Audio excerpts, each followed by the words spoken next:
Okay everyone, take a look at the time. It's big 9 o'clock, let's get into it. I did most of this episode out in the field, but my monkey fighting battery ran flat. So the intro and the outro are here, but anyway, out to the field. Come on, mate. The big nines are, to my mind, at the pinnacle of Union Pacific big locomotives. And in order to understand that pinnacle, we need to look back to this famous photograph at the very early days of that road. In it, on the eastern side of the photograph, is what became known as the 440, a good old 8-wheeled American Standard.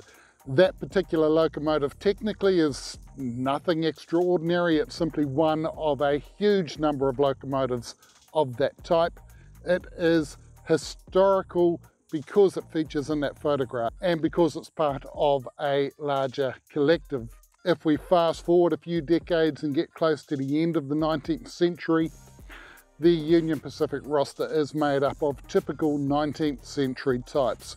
We have the 8-wheel American Standards, we have the Mogul types, or Vogel if you're me, we have the Tico or 10-wheeler types, and we have what I call the Wadu and what everybody else on the planet calls the Consolidation. That collection of locomotives was a hodgepodge. They were from any number of manufacturers, they were to any number of specifications. They were acquired generally in small batches, and they were also acquired through amalgamations. They didn't yet have the white wheel arrangements that we know so well today attached to them, because that was still a few years down the track. If we fast forward those few years to about 1902 or so, the Union Pacific embraced the Harriman Common Standards because, well, they didn't have a choice.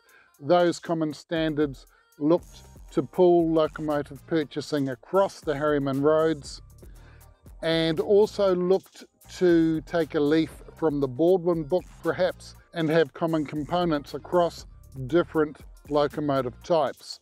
There were the 442 Atlantics, the 462 Pacifics or Passchendaels if you're me, the 280s, the Consolidations, and of course 10-wheelers. Later we get the 282s known as the Calumet, the Makaido, the Mac, the Mic-Mac, the MacArthur, the Darrell, whatever. The Mikes have a claim to being the third American standard locomotive after the 420s and the 440s. They were a ubiquitous freight locomotive. By this stage, the Union Pacific is also acquiring Mallet, or if you're like me and learnt about those sorts of locomotives through reading rather than hearing, the Mallet type. The high-drivered locomotives tended to be the front-end power, the low-drivered locomotives tended to be the helper power. By the time we get to 1917, the TTTs are introduced, the 210 two-wheel arrangement, and they're introduced in great numbers. They become the principal front-end power for freight haulage. Generally, by this time, Union Pacific freight locomotives had evolved into two types: high-wheeled at 63-inch drivers and lower-wheeled at, say, the mid-50 range. If we fast forward to the 1920s, we have the introduction of the 482 wheel arrangement, what I call the Buck, what everybody else calls the Mountain, onto the Union Pacific, and they are, to my mind, the first extraordinary Union Pacific locomotive. Before that, the common standard locomotives were riding the wave of locomotive development rather than pushing the wave. Interestingly, when the MT class is reviewed in the trade literature, on one side of the fold is the article about their impressive performance. On the other side of the fold is an article about the European experience with 3-cylinder simple locomotives. And who knows, maybe seeing that article next to their own is the acorn from which the big nines grew. Now at that time on the Union Pacific, in the low season, the low traffic season, the combination of high-drivered front-end power and low-drivered helper power was sufficient to meet the tonnage demands. But during the high season, the road found that there weren't enough locomotive hours in the locomotive day to move the tonnage required. That's what's known as a locomotive crisis, and the Union Pacific are far from being the first road to experience such. Initially, they addressed that crisis by ordering the FTT type that we explored in a previous video.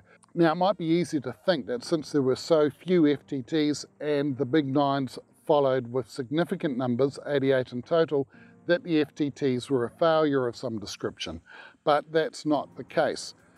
The FTTs were intended to haul more faster when compared to the TTTs, and they did. They hauled a lot more, a little bit faster, but the way they were used was to haul more still at the same road speed that the TTTs could muster. What Union Pacific decided is that the FTTs weren't enough of a locomotive. They wanted to haul mallet size or mallet size loads at TTT and FTT speeds. So what they needed was more locomotives plural and more locomotive singular, and they certainly got both of those. From the tractive effort equation, we know that one way to get more locomotive is to uptick the cylinder volume. Now on the FTTs, the outside cylinders were this big and the inside cylinders were that big. On the big nines, they grew by this much and this much respectively. So we've got a much greater cylinder volume. Because of that greater cylinder volume, we also have hungrier cylinders. So we need an uptick in boiler capacity. The loading gauge had pretty much already been met in terms of boiler diameter. The option available was to increase boiler length. In increasing boiler length, they needed an extra axle. Perhaps they could have taken a page from the Lima book with their Berkshire 284 Superpower, but the reality is that Lima had to develop that four-wheel truck specifically for Superpower, and the other manufacturers hadn't yet done that. So Alco were limited to providing a two-wheel truck at that stage. That two-wheel truck, as it eventuated, carried more load than any other axle set on the locomotives when completed. With the inability to carry the extra boiler length on a four-wheeled truck, the necessity became introducing a extra set of drivers. So we've gone from 410-2 to 412-2. The only example of that wheel arrangement in North America. As I said earlier, the road wanted to maintain the same sort of road speeds, the same sort of maximum road speeds as the TTT and FTT could manage. But with the increase in cylinder volume came an increase in piston thrust, came a need for more counterbalancing than could be met on a 63-inch high driving wheel. So the driving wheel height had to be increased from here to here. As we know from the tractive effort equation, if you increase driver height but leave the other factors as they were, you have a decrease in tractive effort. What the designers did to make up for the higher driver height was to uprate the boiler pressure. Now you'd think a locomotive as big as the big nines would be a locomotive free of compromises, but no locomotive ever truly is.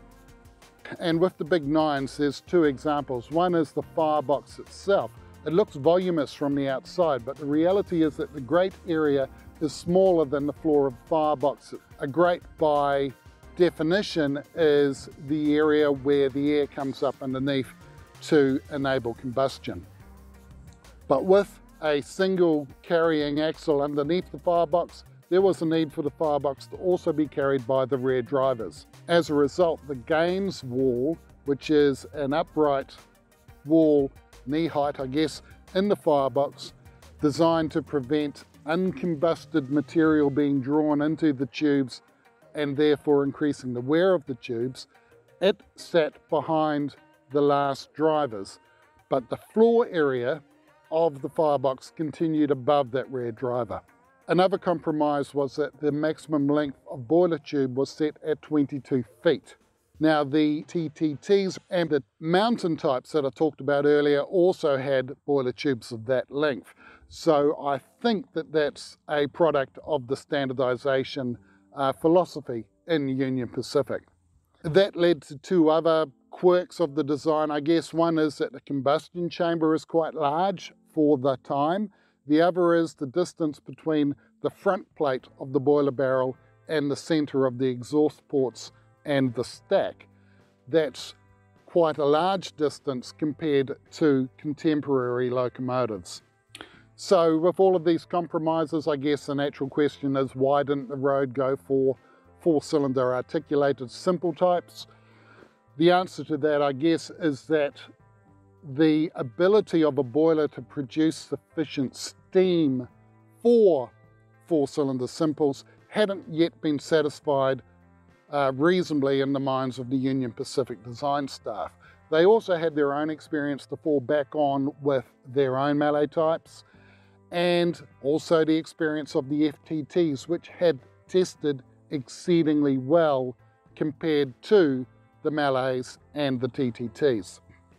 So the decision was made to take, I guess, a design leap of faith that the issues with that long rigid wheelbase could be overcome, and the power that this locomotive on paper was theoretically capable of producing could be applied to the rail and the movement of freight. There are some odd quirks to the locomotive on account of its unique size. One is the gap, of course, between the first set of drivers and the second set of drivers. As I said with the FTT video, this is to allow the center rod to peak over the top of the first axle. And of course, the center cylinder is inclined on an angle to allow this. That gap was also the only place where the massive bracket that held the crosshead guides could be placed. As a result of that, the piston rod on these locomotives were exceedingly long when compared with the actual piston run, the actual stroke in the cylinders. This had the advantage, however, of keeping the driving rod as short as possible. That driving rod at one end reciprocates with massive force. At the other end, attached to the drivers, it rotates with massive force. So the lighter that driving rod, the better.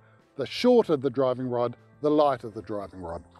The bottom of the smoke box is cut flat. That's to allow access to the Gresley conjugated valve system and the center cylinder and the center valve from the front. Another quirk is that because 3-cylinder locomotives produce a smoother power wave, designers can play fast and loose with the factor of adhesion compared with 2-cylinder simple locomotives. So the factor of adhesion for this locomotive was light by comparison. That meant that the locomotives on starting had a tendency to be right on the edge of adhesion. Initially, these locomotives were supplied with sanders to only a handful of the driving wheel sets, but subsequently, in service, they were retrofitted with sanders to all driving wheels. Earlier types had a normal throttle, later types had a front end throttle, and you can see the rod travelling down the side of the boiler.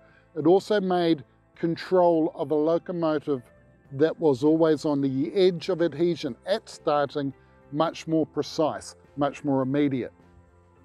I'm not going to concentrate too much on their operational careers because these locomotives speak for themselves with respect to their ability to haul more faster. But when they were introduced, the first batch worked from Ogden up to Green River. That really impressive, maybe it's that way, really impressive climb up the Wasatch Mountains. When subsequent batches arrived into service, their domain grew to Laramie and then to Cheyenne, and beyond that to Omaha. So they were locomotives free to run on the entirety of that main line as it stood at that time. And with the enlargement through to Cheyenne, they of course were confronted with the two significant hill climbs on that section of the overland route. I'm not going to talk too much about their operational ability because that speaks for itself through their longevity and through their record. By way of example, they compared very favourably with their predecessor types. On the run from Green River to Laramie, for instance, they were 44% more efficient at moving tonnage than the TTTs. That's in ton miles per locomotive hour. By the same measure, compared with the Mallets, it was something like 80% more efficient, and compared again with the Mallets for about 50% of the fuel costs. So they were game changers for the Union Pacific. Now, in terms of moving more faster, we've already discussed the tractive effort of these magnificent machines. The other side of the coin is, of course, the faster. Originally at the design stage, it was anticipated that they would have an average road speed across the sections they were intended to manage of about 30 miles per hour, with a top speed of around about the 50 mile per hour mark. As experience unfolded and as the capabilities of these locomotives were learnt, that top level speed was pushed up and up, 55 miles per hour, 60, and the literature talks about occasions where it reached 65 miles per hour.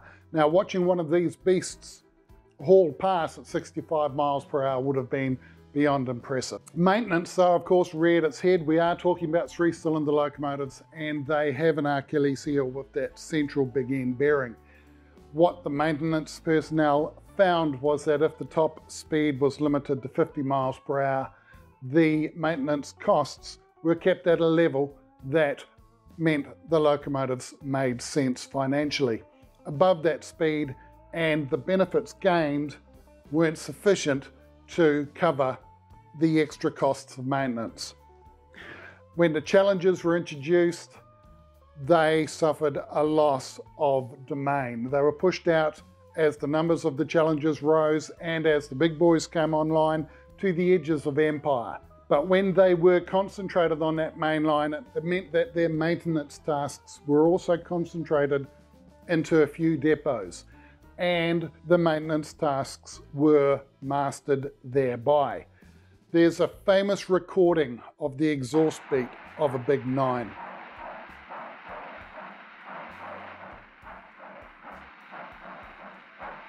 It is whooping. Now, the literature suggests, and I can't see any reason why it would be wrong, that when properly maintained, they have an even 1, 2, 3, 4, 5, 6 exhaust beat per revolution.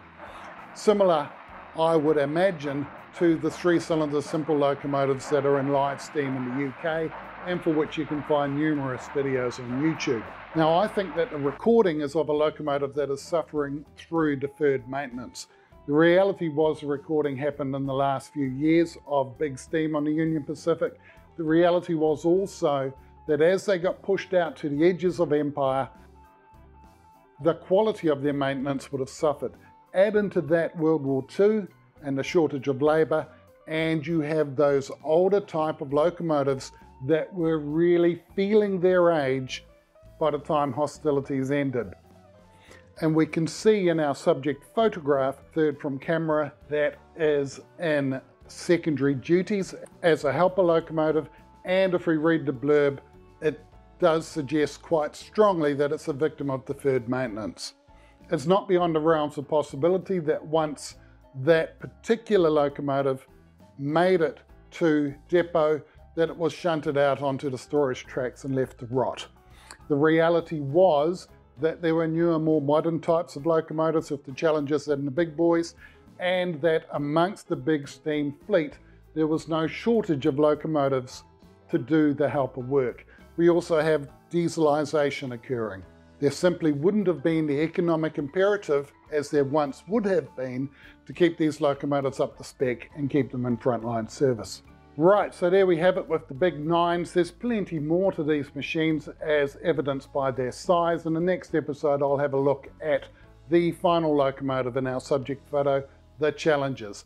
And we can compare and contrast the relatively safe design options with the Challenger compared with the design leaps of professional faith adopted with the Big 9s. All right, like, subscribe, enjoy, check on back. Some stage I'll put something else up. Cheers, have a good day.